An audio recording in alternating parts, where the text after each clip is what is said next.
যে সকল মহিলা মা বোনেরা প্রতিদিন তার স্বামীকে 3টি কথা বলবে, স্বামী পাগলের মতো ভালোবাসবেন, মহব্বত এত বেশি পরিমাণে হবে, আল্লাহর পক্ষ থেকে প্রচুর পরিমাণে রহমতও নাজিল হবে এবং যত দিন যাবে সংসারের সুখ শান্তি আর স্বামী স্ত্রীর মহব্বতে দুনিয়াতেই সংসারটা একটি জান্নাতের টুকরা হয়ে যাবে।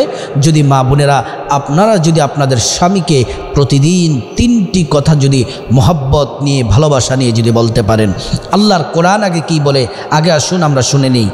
আল্লাহ তাআলা কোরআনুল কারীমে বলছেন, হুন্না লিবাসুল লাকুম ওয়া আনতুম লিবাসুল লাহুন্না।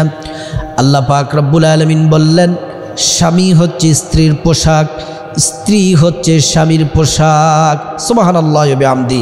দেহের জন্য জামা যেমন জরুরি, জামার জন্য দেহ যেমন জরুরি, স্বামী স্ত্রীর মহব্বতটাকে এতটা গুরুত্ব আল্লাহ তাআলা বুঝিয়েছেন। আমরা যদি রাসূলুল্লাহ সাল্লাল্লাহু আলাইহি ওয়াসাল্লামের জীবনীর দিকে যদি তাকাই তাহলে স্বামী স্ত্রীর মহব্বত কি আমরা বুঝে যাব। আল্লাহর রাসূল সাল্লাল্লাহু আলাইহি ওয়াসাল্লামের বয়স যখন 25 বছর, তখন রাসূলুল্লাহ সাল্লাল্লাহু আলাইহি ওয়াসাল্লাম খাদিজাতুল কুবরা রাদিয়াল্লাহু তাআলা আনহাকে বিবাহ করেন। 25 বছর বয়স থেকে রাসূলুল্লাহ সাল্লাল্লাহু আলাইহি ওয়াসাল্লামের বয়স যখন 40 বছরে পতিত হলো, আল্লাহর রাসূল নবুয়ত প্রাপ্ত হলেন, দিন প্রচার শুরু করলেন।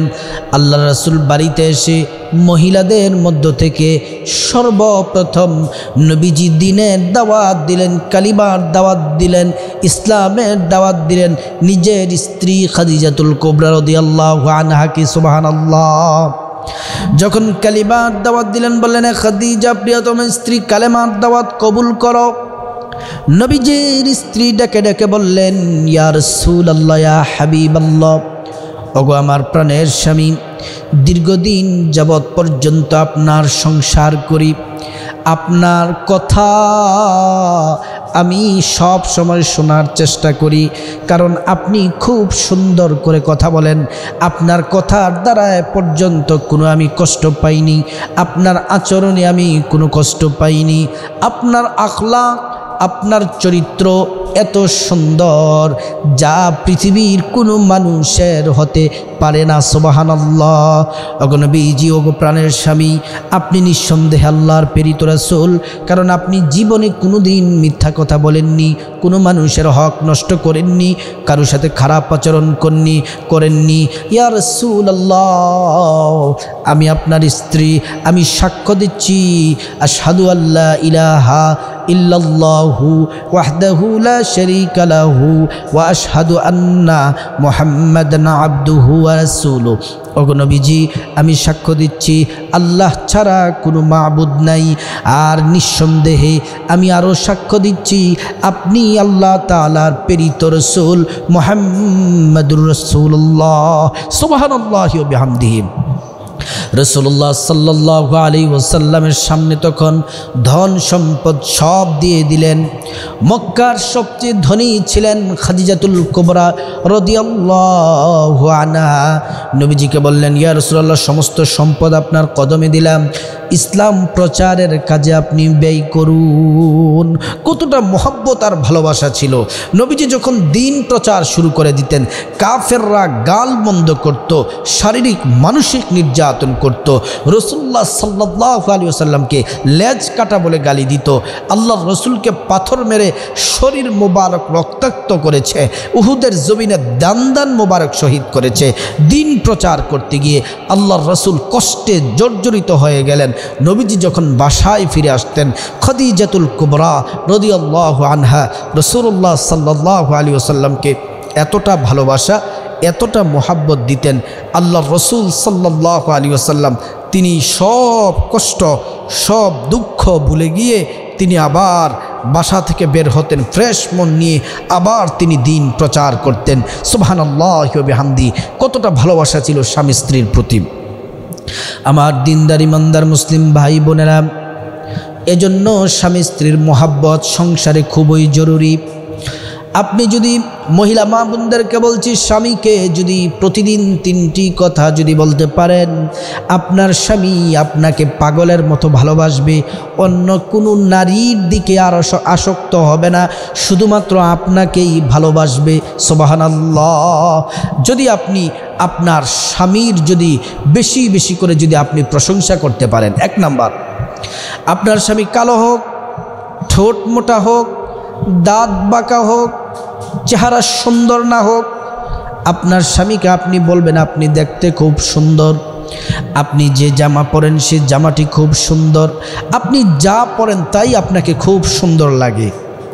আপনি আপনার স্বামীকে সব সময় প্রশংসা করবেন, বলবেন যে আপনি দেখতে খুব সুন্দর, আপনার মতো স্মার্ট আর কেউ হতেই পারে না। আপনি প্রশংসা করবেন বেশি বেশি। আল্লাহ রসুল সাল্লাল্লাহু আলাইহি ওয়াসাল্লাম বলছেন, তোমরা স্বামীর প্রশংসা করার স্বামীদেরকে বলছেন তোমরা তোমাদের স্ত্রীর বেশি বেশি প্রশংসা করো।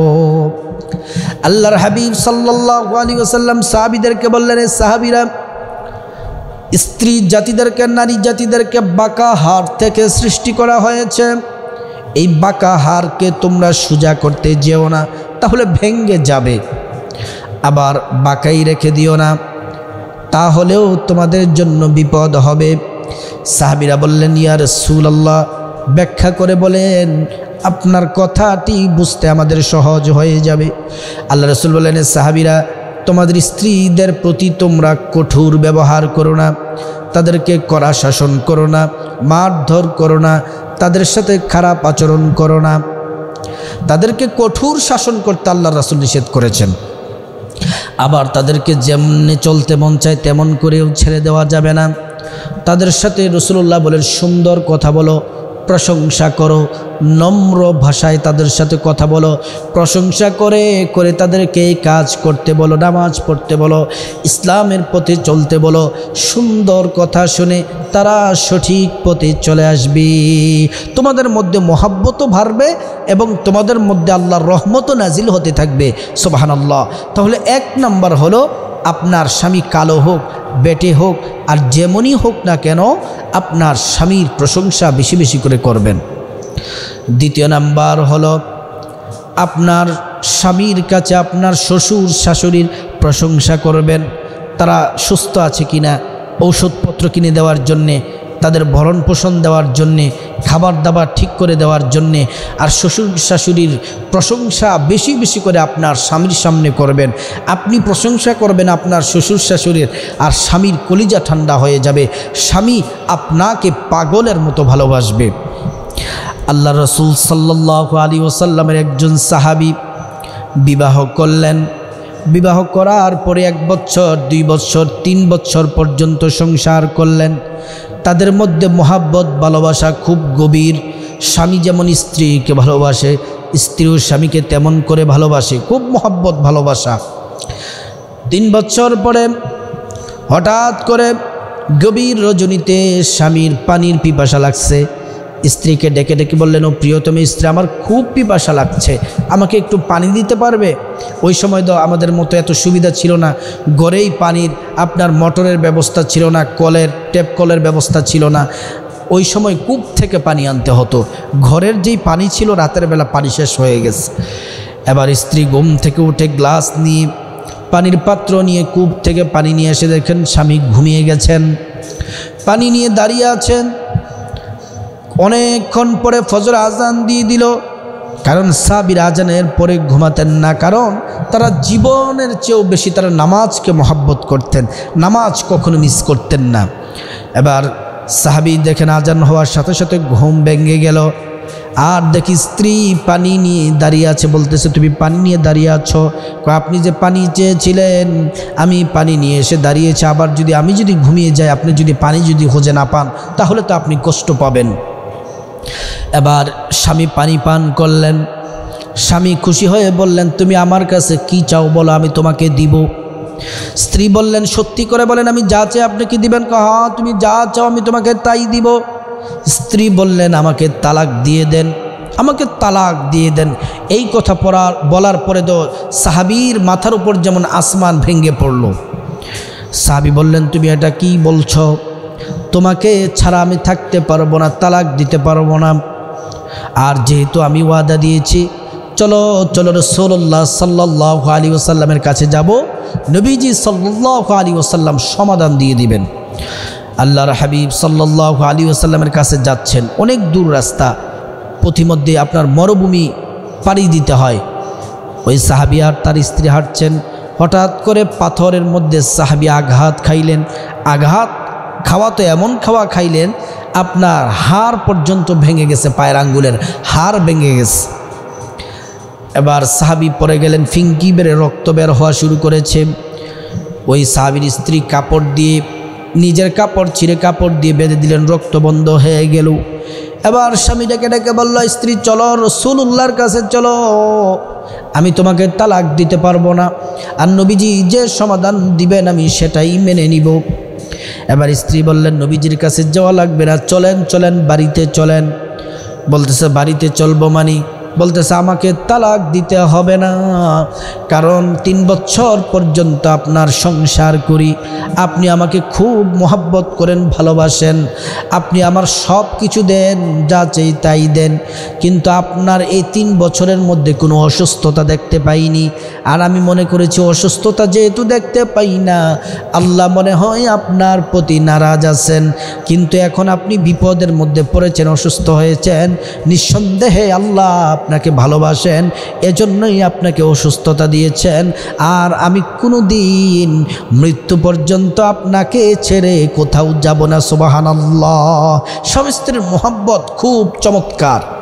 3 নাম্বার, প্রত্যেকটা মা বোনকে বলছি, আপনি আপনার স্বামী আপনার জন্য যা কিনে নিয়ে আসবে, কাপড় চোপড় হোক, সেটা আনন্দে চিত্তে সন্তুষ্টে চিত্তে গ্রহণ করবেন, প্রশংসা করবেন। খাবার দাবার আনলে, বাজার সদাই আনলে, সবগুলো আনলে প্রশংসা করবেন, তাহলে ইনশাআল্লাহ দেখবেন যে স্বামী আপনাকে পাগলের মতো ভালোবাসবে। আল্লাহ পাক রব্বুল আলামিন সকল স্বামী স্ত্রীকে প্রত্যেকটা পরিবারে আল্লাহ তাআলা যেন সুখ শান্তি, আল্লাহ তাআলা রহমত দিয়ে যেন ভরপুর যেন করে দেন।